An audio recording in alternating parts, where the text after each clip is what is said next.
हम लोग जो यहाँ पर जमा है, हम लोग सब social democratic party of India, जो एक पॉलिटिकल पार्टी है महाराष्ट्र में और पूरे इंडिया में काम कर रही है और पिछले 1 साल से महाराष्ट्र में भी काम कर रही है। आज हम लोग सब जमा है ज्ञानवापी मस्जिद जो बनारस में है, उसका जो वजू खाना है उसके अंदर हम एक फव्वारा था और फव्वारे को हिंदू पक्ष ने उसको शिवलिंग बता दिया है। शिवलिंग बताकर वहाँ पर जो है कोर्ट की तरफ से याचिका दायर की है और उसको कोर्ट ने एक्सेप्ट करके उसको वहाँ पे सील कर दिया गया है। हमारा ये आंदोलन उसके खिलाफ है कि आपने सिर्फ हिंदू पक्ष को सुना है, मुस्लिम पक्ष को आपने सुने बिना ये ऑर्डर कैसे पास कर दिया।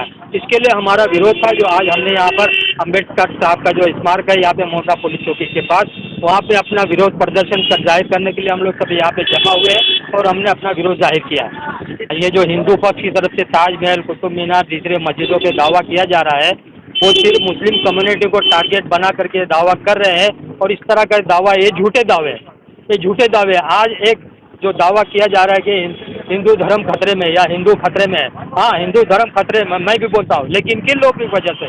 मुसलमानों की वजह से नहीं। ये लोग जो झूठे दावे कर रहे हैं ना, फव्वारे के फाउंडेशन को जो शिवलिंग बताकर झूठे दावे कर रहे हैं, जिन्होंने रात के अंधेरे में बाबरी मस्जिद के गुंबद के नीचे रात के अंधेरे में जा करके मूर्तियां रखी है चोरी छुपे, ऐसे ही झूठे दावे करने वालों की वजह से हिंदू धर्म खतरे में है। मुसलमान या किसी दूसरे लोगों की तरफ से हिंदू धर्म खतरे में नहीं है। हमारा गंगा जमनी तहजीब जो थी आज भी जारी है। बहुत सारे हिंदू हमारे साथ में हैं।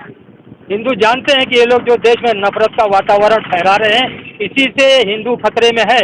हिंदू आज कोई खतरे में है तो ऐसे ही झूठे दावा करने वालों की वजह से ही खतरे में है। मैं यही कहूँगा कि हमने एक मस्जिद को खोया है, आप दूसरी मस्जिद को नहीं खोएंगे।